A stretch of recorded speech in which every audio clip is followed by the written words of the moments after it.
Is the place where you cut through all the noise. We move forward by staying true to our values. And on PBS, news is human. UMBC offers professional applied master's degrees, where learning with industry colleagues is enhanced with a wealth of network connections.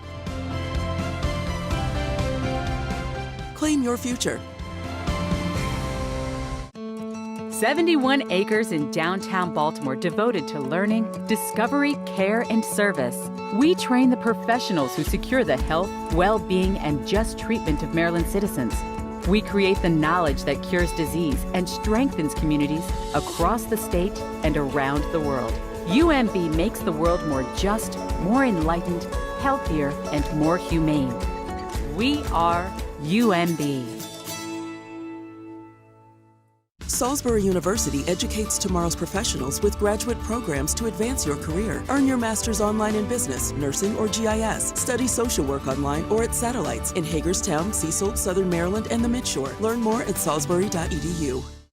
This program is made by MPT to enrich the diverse communities throughout our state and is made possible by the generous support of our members. Thank you. Are election year tax cuts on the table? There's a lot of things that we've done over the past 2 years and the last 7 years that put us in this position. Are we spending on the things that really matter and are going to make a difference to the citizens? How well protected are Good Samaritans? I wanted to save someone's life that was scared to call the police. All of those things would be misdemeanors that would be immune from arrest or prosecution. And is Baltimore's bloc again in trouble with the state? We've not seen any improvement. In fact, we've seen the problem escalate.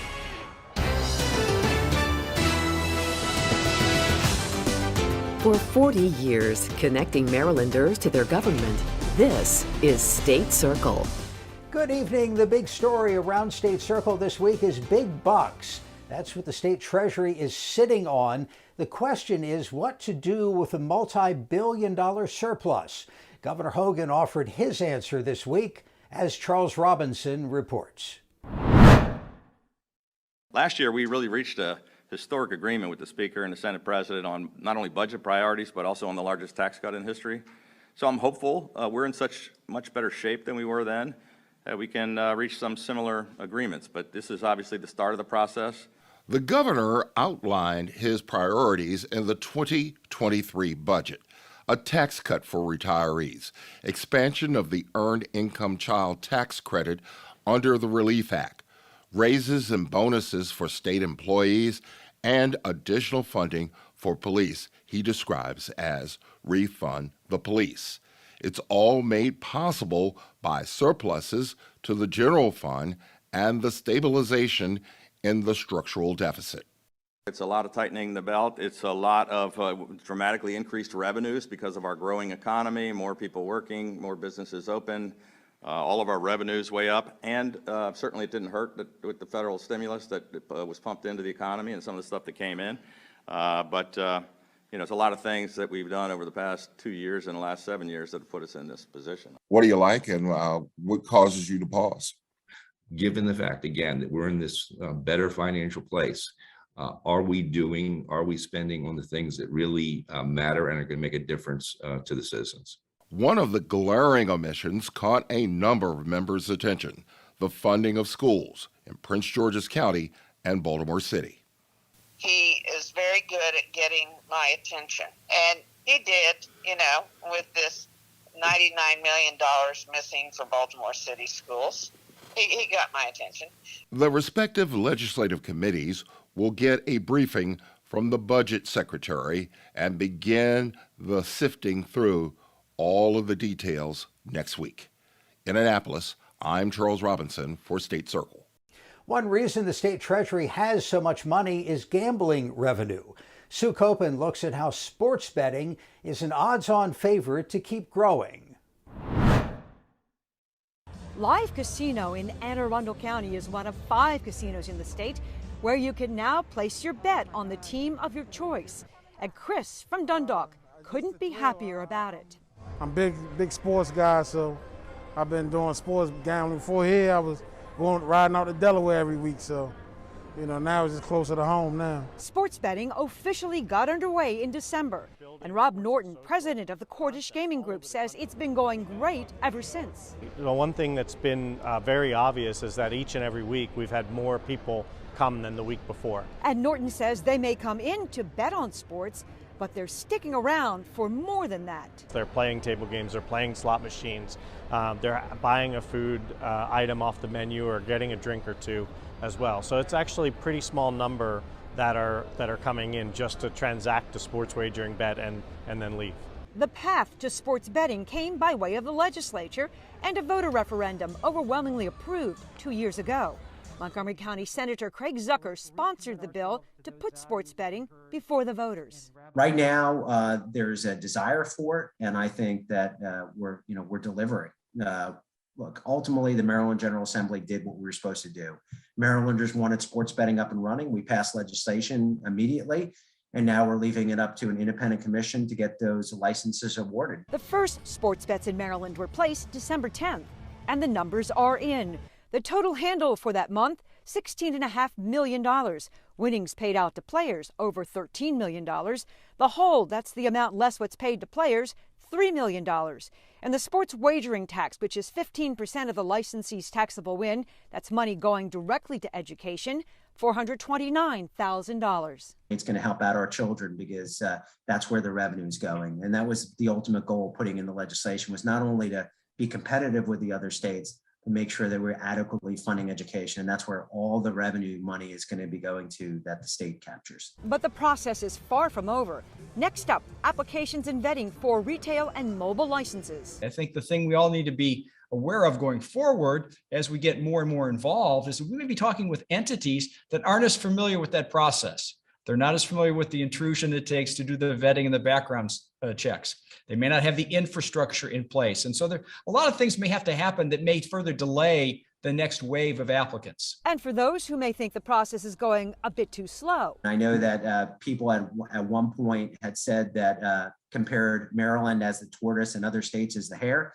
But as far as from what I remember from the story, the tortoise actually won that race. And I think Maryland will as well. I'm Sue Copen for State Circle. Baltimore's famous red light district known as the Block could be facing another state crackdown. Legislators representing Baltimore, along with the police commissioner and a city council member, want the bars to close there at 10 p.m. Despite the Block being right next to police headquarters, last year there were 15 robberies, 17 aggravated assaults, and 11 people were shot. In other areas of the city where we've had problems, we've seen an increased presence and we've seen a reduction in that violence. We've also seen business owners and residents be part of the solution and come to conversations. There have been a number of conversations with owners of the establishments on the block over the last year with BPD, with the liquor board, and we've not seen any improvement. In fact, we've seen the problem escalate. A lawyer for one of the establishments told the Baltimore Sun that the true aim of the bill may be to close the bars and open up the area for development. If you come to the aid of someone in an emergency, how well protected are you from any legal jeopardy? Nancy Amata reports that lawmakers are taking a fresh look. I've been in situations where I wanted to save someone's life, but I was scared to call the police because of,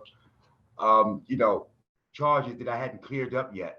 They shared their stories of addiction, loss, and regret. There were many times throughout my addiction that I should have picked up the phone and reached out for help, but didn't due to that overwhelming fear of arrest and prosecution. The virtual testimony before the House Judiciary Committee comes as lawmakers consider expanding the state's Good Samaritan law.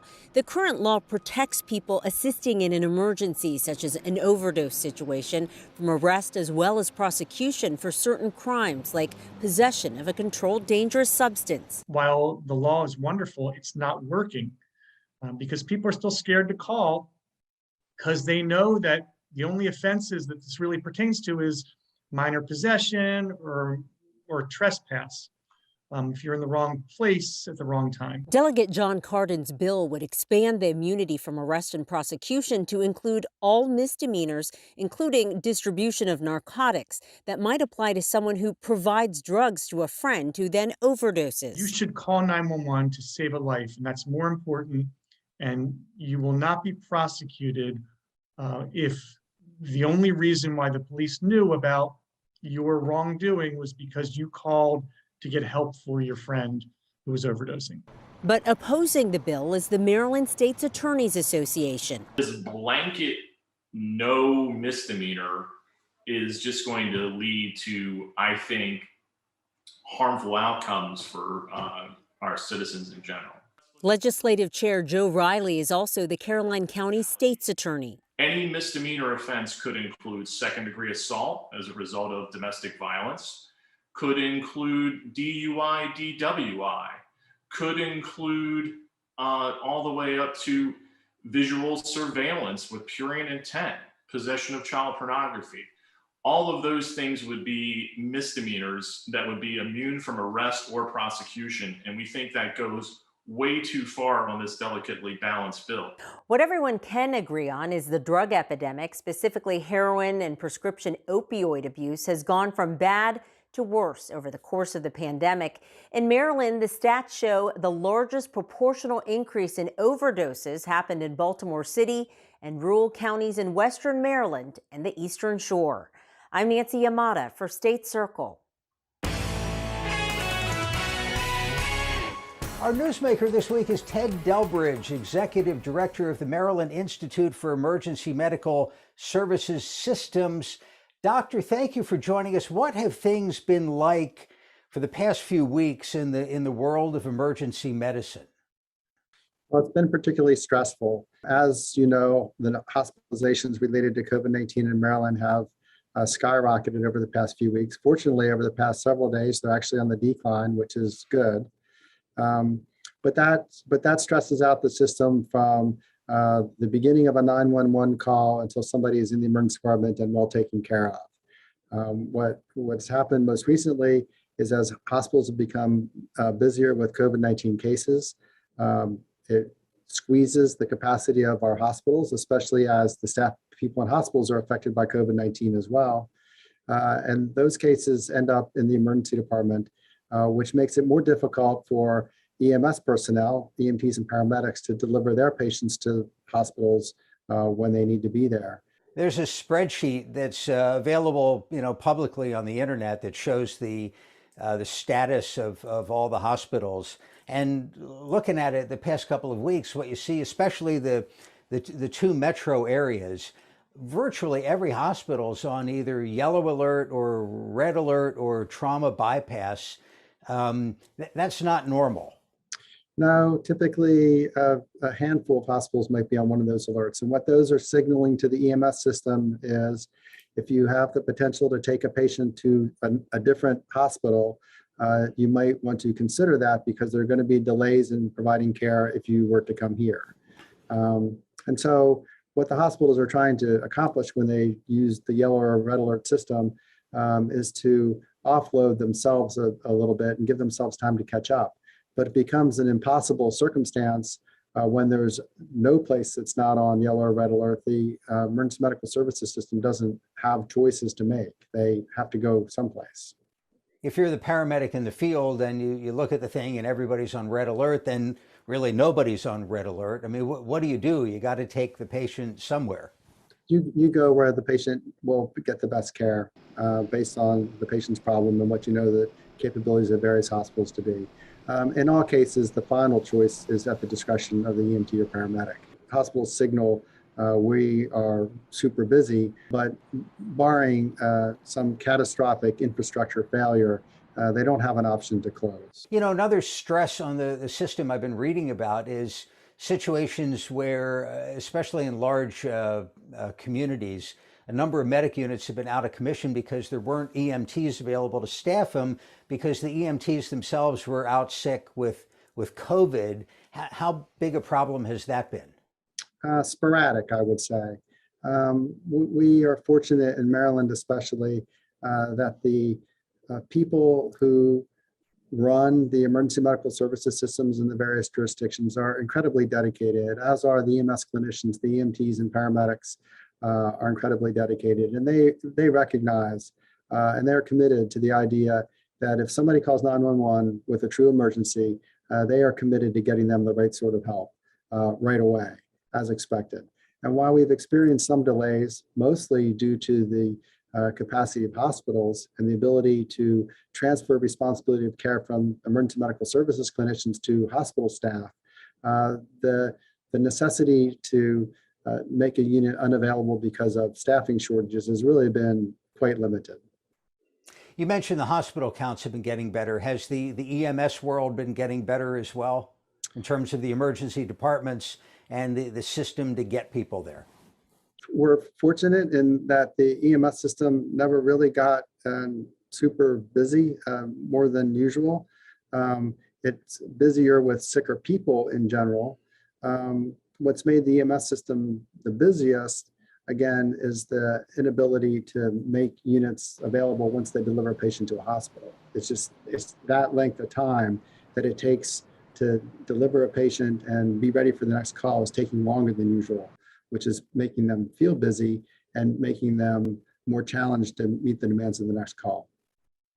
Thinking about this from a viewer's standpoint, I mean, hearing that the hospitals have been sort of overwhelmed, you know, what are you supposed to do if you have an emergency? I mean, does this change the way somebody should think about that decision?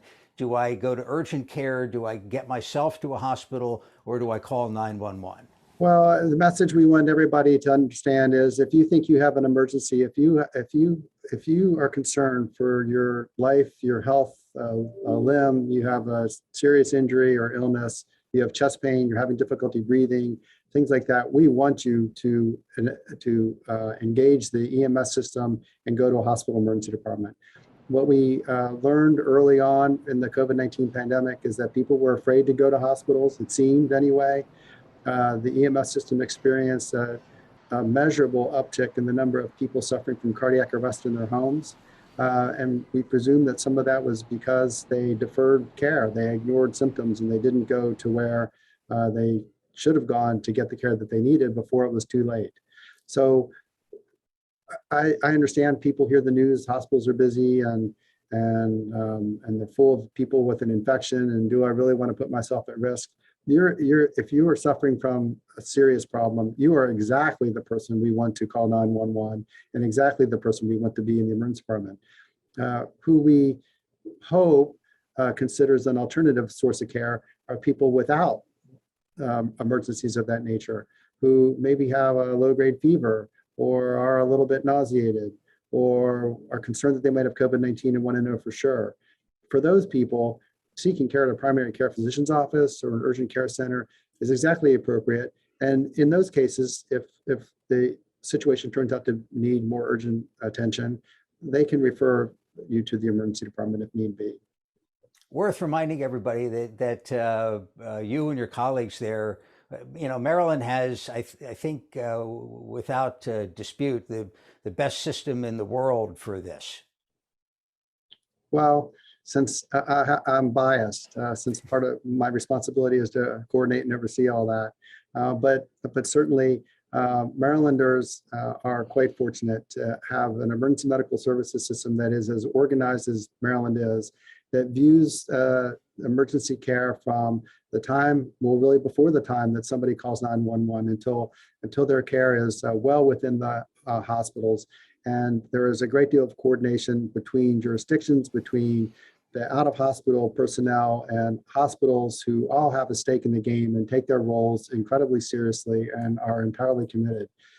And another term's been overused, or been used a lot, not overused, over the past several months, that our healthcare workers really are heroes, and there's no doubt about that. Do they have access at this point to everything they need, or there's a renewed focus on getting, you know, the good masks, the N95s, the KN95s, maybe working better than cloth against, you know, the Omicron variant?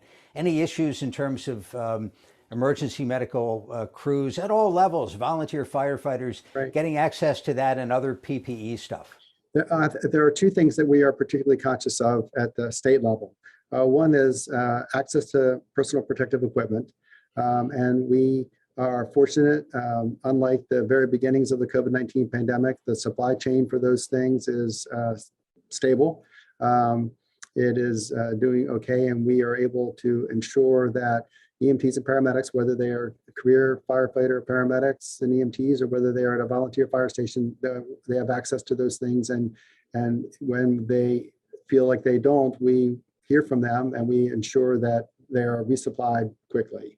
The other thing that the governor's office was really interested in very early in the pandemic was making sure that our frontline healthcare workers, including EMS professionals, have access to adequate testing resources so that when they have concern about an exposure themselves, whether it's through an occupational thing like they're exposed to a patient, or their coworkers, because they often live together in a fire station for 24 hours at a time. We wanted to make sure that we could provide them with the peace of mind for themselves and their families that they were okay to be around other folks. And if they got sick, we wanted to know that quickly so we could take appropriate measures. And so we coordinate really elaborate testing for them to make sure they have access to the resources they need and can get results quickly.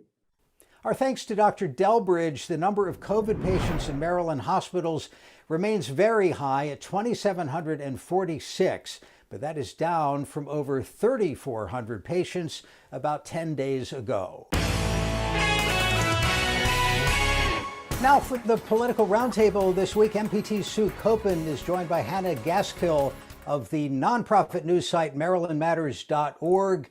Thank you both for being here. We'll start with a little bit of political news. Campaign finance reports were due this week. There's been a lot of news. And Hannah, you were looking at the Attorney General's race now that Brian Frosch is retiring. And it doesn't look like this is going to be a sleepy contest. No, it looks like it's going to be a nail biter.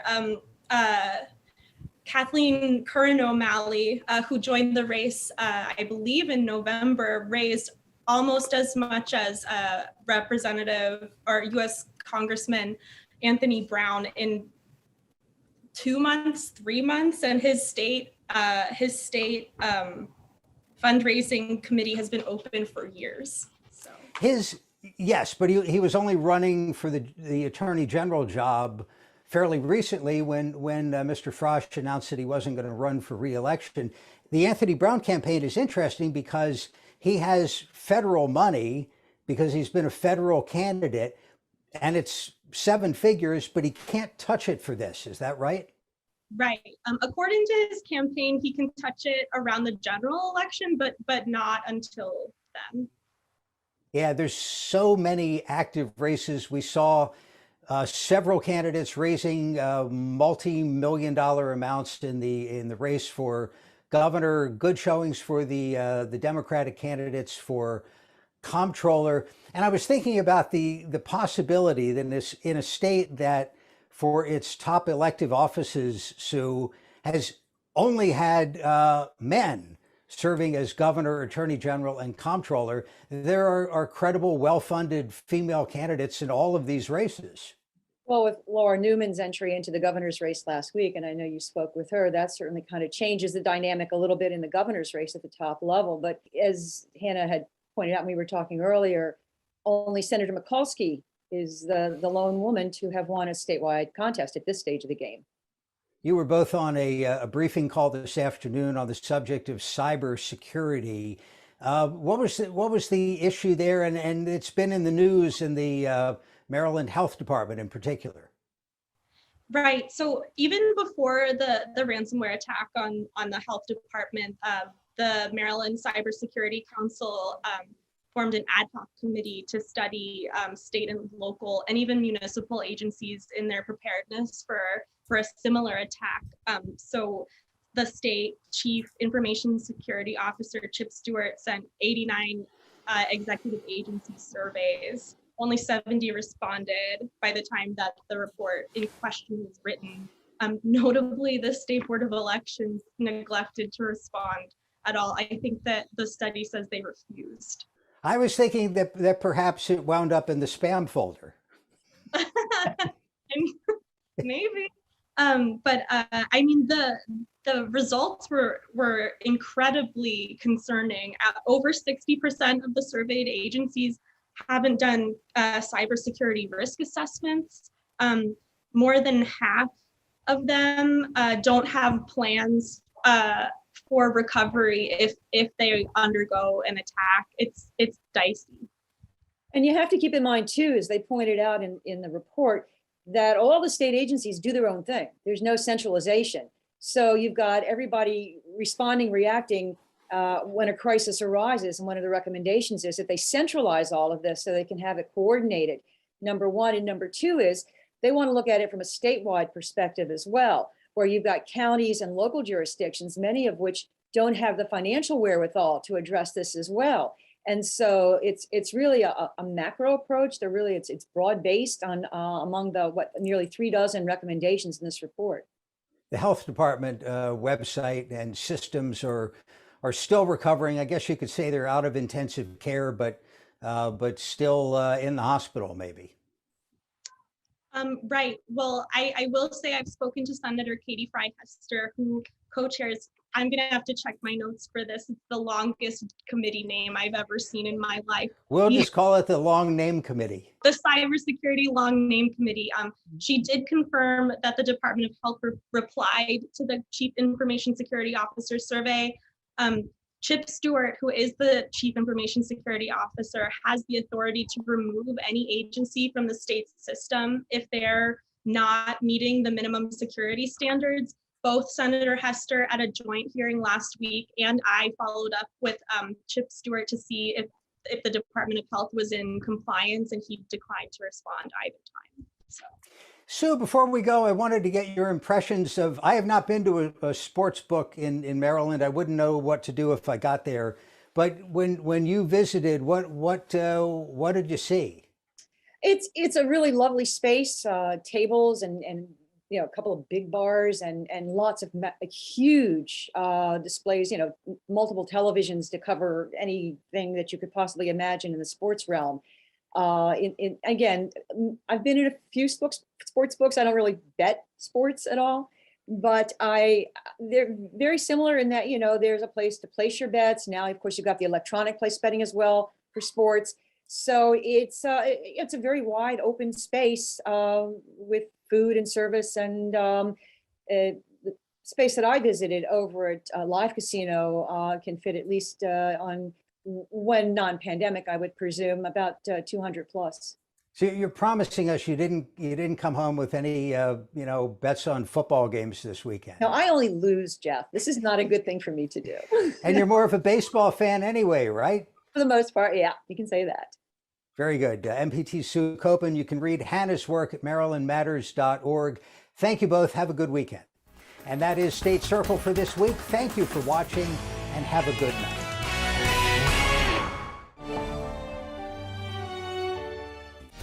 University of Maryland Center for Environmental Science, leading the way on Chesapeake Bay restoration while guiding our state, nation, and world toward a more sustainable future.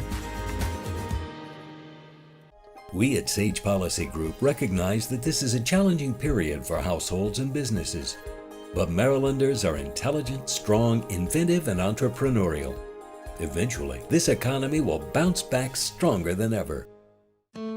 71 acres in downtown Baltimore devoted